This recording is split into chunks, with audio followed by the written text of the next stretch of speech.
ये वाला क्या बांध है जी पीठ में? ये तो डॉक्टर दिया है ना दादा, हम क्या जाने। मैंने आपका कितना एकड़ में? 4 एकड़ 70 डिसमिल आपका कुल जमीन गया है। यानी अगर आप आरआर पॉलिसी का भी बात करें तो 2 एकड़ में भी एक नौकरी, तो आपका 2 नौकरी बनता है। 70 डिसमिल आपका एक्स्ट्रा है, तो उस हिसाब से एक नौकरी आपका भाई कर रहा है। यानी उसके अलावा भी एक नौकरी आपका बन रहा है, एक नौकरी आपका बन रहा है, भी बच रहा है। मैंने उस पॉलिसी का भी जो है आपका कॉल इंडिया का, उस पॉलिसी के अंतर्गत भी आपका नौकरी बनता है। तो इसमें मैंने समस्या ये हो रहा है कि आपके स्थान पर लोग किसी को दे दिया है। एक आदमी का नाम भी दिया गया। अच्छा, तो ये मैंने आपके स्थान पे जो नौकरी दिया गया, तो ये कितना साल पहले?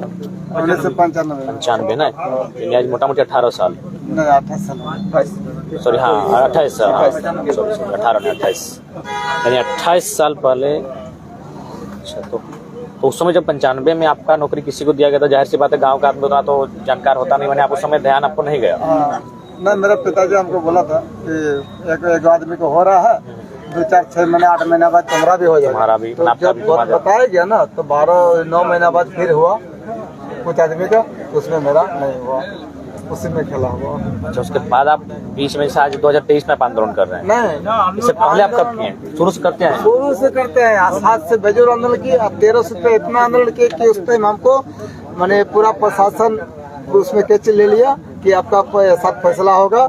सबको बुलाया, इतना पेपर है मेरे पास कि जीरेस कराते कराते और पेपर दौड़ते दौड़ते हमारा घर का खाना खत्म हो गया, कुछ कर्जा भी हो गया। इस पे इतना दबाया, डीओ उस टाइम महेश कुमार सातले था, आके हमको बोला काटे जी आपको प्रणाम करते हैं, हमारा ऊपर में दबाव है जो आपका हम काम नहीं कर पा रहे हैं बोल के बीसीएल को मेरे सामने गाली दिया कि अरे भाई इसको काहे नहीं नौकरी दे देता, इतना जमीन है, इसका फर्जी आदमी कर रहा काम, तो एक नौकरी इसको दे दो और फिर एक भाई को एक नौकरी उसमें दे दो जिसमें तुम जबरदस्ती काम चला रहा है। ठीक है, उसमें टीके लाड़ी साहब आया था, आके बोले सादा पेपर मिलने की भी दिया था, वही पेपर भी चुरा गया। 3 पेपर चुराया गया मेरा साथ। हम लोग 95 में जब 12 नौकरी हो ना, वो लोग को 24 एकड़ दिखा दीजिए, हम अपना जमीन छोड़ देंगे। मेरा 2 एकड़ पक्का जमीन है, अभी देखा है तो अभी दे देंगे। अभी हमारे यहाँ पर कहने का ये मतलब है ना कि यहाँ पे जो नौकरी किया गया है और आने वाला समय में जो नौकरी होगा, आने वाला समय में नौकरी देना नहीं चाहता, नौकरी देना नहीं चाहता। मतलब इनका साफ तौर पर एजेंडा। आप कोई कहेगा कि आप 15-20 साल से क्या कर रहे थे, तो इसका भी मैं आंसर दे देता हूँ। 15-20 साल में एरिया और कोयला भवन का दौड़ते दौड़ते दौड़ते दौड़ते बाल पक गया, मेरा पिताजी मर गया, मैं भी खुद एक रहतीदार, मेरा भी जमीन यहीं पर है। मेरा 2 एकड़ होने के बाद यहाँ तक कि मेरा अप्रूवल हो चुका है, अप्रूवल हुआ डीडीपीपी से, डीपी से, सीएमडी से अप्रूवल होने के बावजूद भी 2 एकड़ पूरा होने का 2 एकड़ 19 डिसमिल पूरा एक्वार्ड है जो इस बीसीसीएल के द्वारा दिया गया है। यहाँ आपका सारा कागजात हो गया। जब वो एरिया कोयला भवन गया तो ये खाकर कर दिया कि आप भौतिकी दखल देने में असमर्थ रहे, ये कह के। और उस जगह में आज तक किसी से बीसीसीएल में उसमें नहीं, भौतिक की दखल इससे पहले किसी से नहीं मांगा आज तक किसी इतिहास में गवाह। भौतिक की दखल का मतलब यही ना कि मैंने उस भौतिक संपदा पे आपका अधिकार है, तो उसका तो डॉक्यूमेंट मैंने यहाँ का नेता क्या करता है और घर घर में छाड़ा लगा देता। मतलब ये हुआ कि एक मेरा बड़ा पापा नौकरी करता था, ठीक ना, तो यहाँ क्या हुआ, मतलब बन गया, क्या किया जानते हैं नेता, फिर भी हम देने के लिए तैयार थे। ये तो गेम यहाँ, फिर भी हम देने के लिए तैयार थे, लेकिन क्या यहाँ गेम 2 मिनट जब फिर भी हम देने के लिए तैयार थे, चलिए हम भौतिकी दखल ही दे देंगे। लेकिन उस टाइम क्या बोल दिया कि मेरा 3 वार्डी है, ठीक है, उसमें 2 वार्डी आया नहीं, 2 वार्डी आ गए, 1 वार्डी आया नहीं, तो बोला कि नहीं 3 वार्डी का होना चाहिए। हमने वहाँ पर पंचायती भी करवाए, पंचायती का मेरे पास रसीद भी है, मेरा कागज भी है, फिर लेकिन वो आया नहीं। फिर भी हमने कंपनी को कहा चलिए आप भौतिकी दखल ही ले लीजिए, हम देने के लिए तैयार है। बोला नहीं 3 वार्डी होना चाहिए। मैंने उसी टाइम क्वेश्चन किया कि सर एक बात बताइए, आज तक किसको भौतिकी दखल ली है जो मेरे साथ भौतिकी दखल मांग रहा है?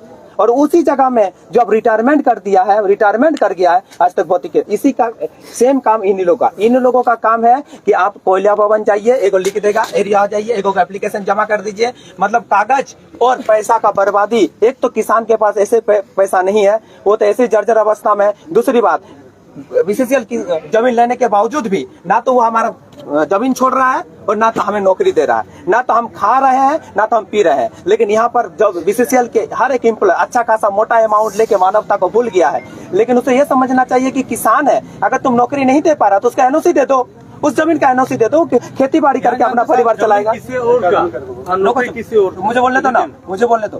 तो हम यही कहना चाहते हैं कि अगर आप नौकरी देने में असमर्थ है तो हम जितना दिन तक दौड़े उसका मुआवजा के साथ मुझे एनओसी दे दो।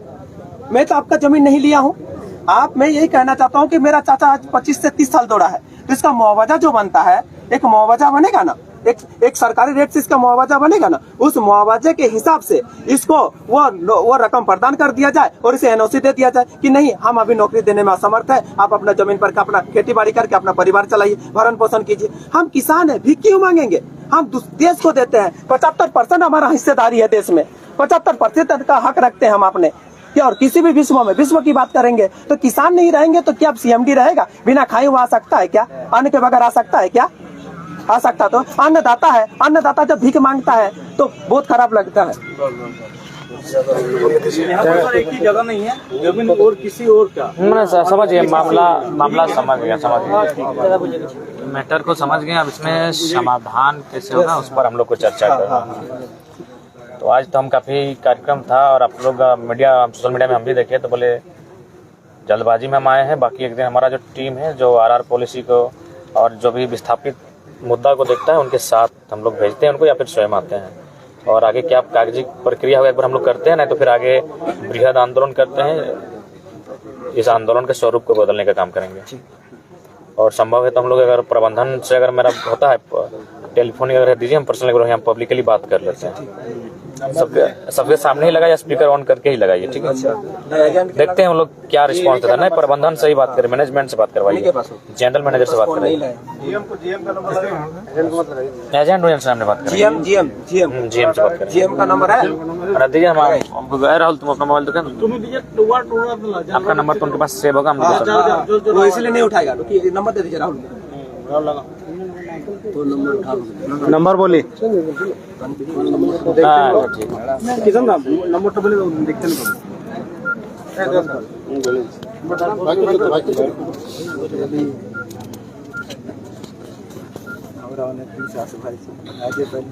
नहीं थे हम जब आप लोग धरना में बैठे उस समय हम थे महाराष्ट्र में, तो उसको तुरंत दिल्ली चल रहा है। हम घर में रहने से तो आए जाते हैं, सूचना जाता था हम आ जाते हैं। अरे बीमार है सो आए तो दूसरा घर में रहने से हम जरूर आते हैं।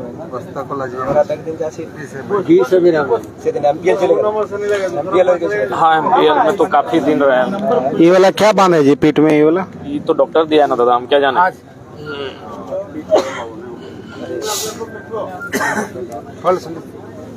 देखिए मोबाइल दे नंबर मोबाइल नहीं अपना मोबाइल तो लगा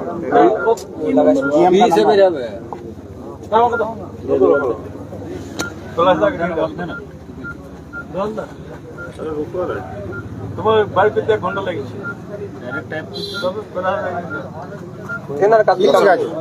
हमने कोई मोबाइल ना हमने के मोबाइल देखे ना मांगे मोबाइल क्या हम रेट देना रुपये से हमारा मोबाइल नहीं उठाएगा देखिएगा।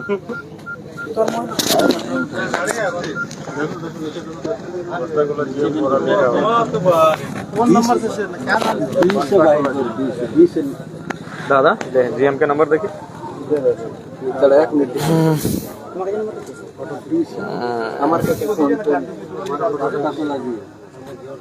नेट से मिल जाएगा जमीन ना सब फर्जी नंबर आता है, सब प्रूफ वो तो बाहर कोई छे दादा कार्तिक का भर दे। अरे तुम देखो तो भी देखो ना कौन नाम से ये एरिया जन जीएम एरिया नो मस्ताकोला।